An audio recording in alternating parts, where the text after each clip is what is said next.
Downtown TJ Brown gets a third round submission over Eric Silva. Eric Silva's got one other loss, and it was a third round submission as well. Like I said in the pre fight video, sometimes you just look at a guy, and I mean, you look at his record as well with a lot of first round submissions, and then his body, and it just seems like like I said, if you told me this guy had one loss and asked me to predict how it went, I would have said third round submission.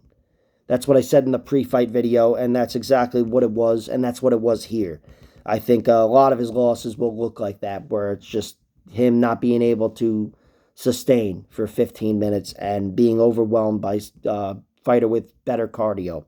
And TJ Brown was that guy. These guys were having a back-and-forth battle, but I did think TJ was pretty much leading the dance, cracked him within 5 seconds, and took him down. Was a lot of sloppy mistakes from both guys, especially Eric Silva. He showed a lot of inexperience here, just not being able to secure position with TJ Brown, not fighting to win the round. Maybe he would have been better off doing.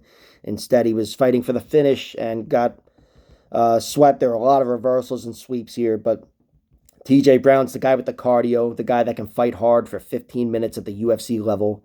And if you bet on TJ Brown to win by third round submission, you hit 22-1. So congrats on that, because TJ Brown, I think his last his last two submission wins are both in the third round.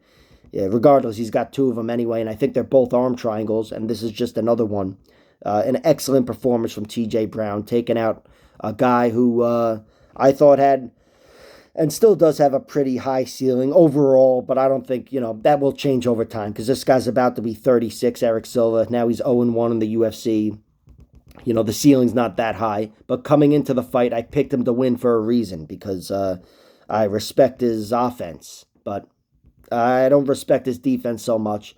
And, again, TJ Brown found that hole, that round 3 submission, which, that's the only way Eric Silva's lost so far, and seems to be one of TJ Brown's strengths, especially that arm triangle choke. So, great performance from TJ, a veteran performance, UFC, in his fighting prime. Again, he's 29 years old, and he's having all these wars inside the UFC. This win makes sense, and I'm glad he got it done. All right, like, share, subscribe, all that horse shit, and check out my other videos.